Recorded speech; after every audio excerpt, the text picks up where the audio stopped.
When Claire moved into her new apartment in downtown Chicago, she thought she had finally caught a break. The price was decent, the building was charming and old, and there was enough space for her to feel like a proper adult. It had classic exposed brick, vintage windows, and creaky hardwood floors. She loved it, even the quirks. But the first night, something felt off. Around 2:13 a.m., she was woken by faint whispering. At first, she thought it was the neighbors through the thin walls.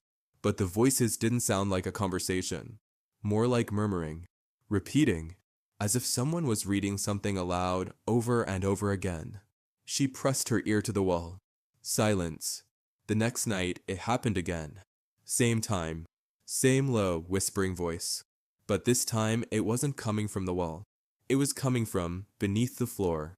Claire's building didn't have a basement, just crawl space and pipes. She brushed it off as old plumbing. But every night, the whispers returned. Same hour, same pattern. A steady hum of words she couldn't quite catch. One evening, while rearranging furniture in the living room, Claire's bookshelf scraped oddly against the wall, like it caught something. Curious, she pushed the shelf aside and tapped on the paneling. Hollow. Her heart skipped. She fetched a hammer and pried gently at the wood. A piece of the wall gave way, revealing a narrow, vertical space just wide enough for a person to squeeze through. At the bottom was a short set of wooden steps, leading into darkness. Holding her breath, she grabbed a flashlight and descended. The air was cold, far too cold for an enclosed space. The beam of her light flickered against stone walls, revealing a tiny, sealed room. Dust danced in the air like ghosts. But what made her stomach drop wasn't the room, it was what lined the walls. Names. Dozens of them. Scratched into the stone with something sharp. And in the middle of the room, a journal. Claire picked it up carefully. The leather was cracked and brittle. The first page read, "They hear me.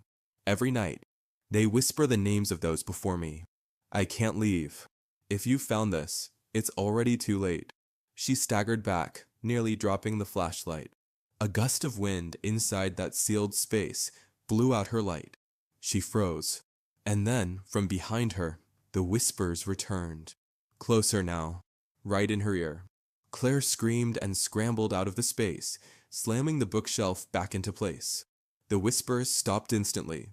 But that night, they didn't wait until 2:13. They started the moment she turned out the lights.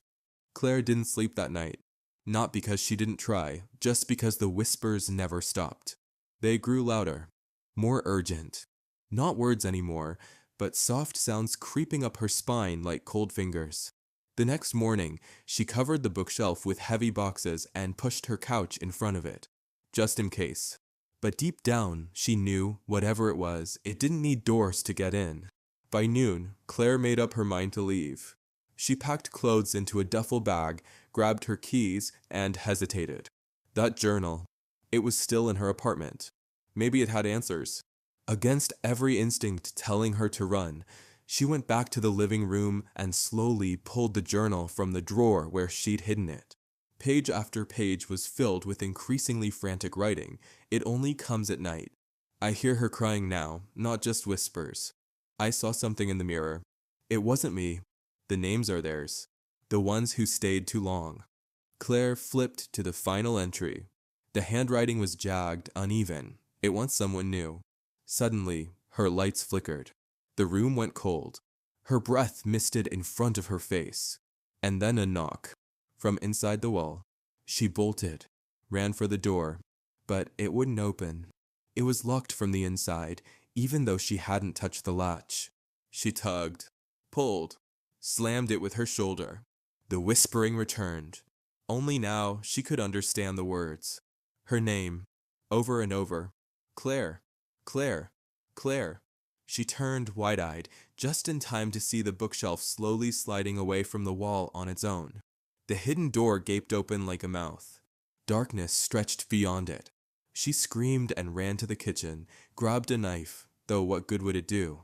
She was trapped. The lights blew out. Darkness swallowed her whole. The whispering stopped. Silence. Then from behind her, a voice, not a whisper, but a girl's voice. clear, low, and cold. It's your turn now. Claire never came out of that apartment.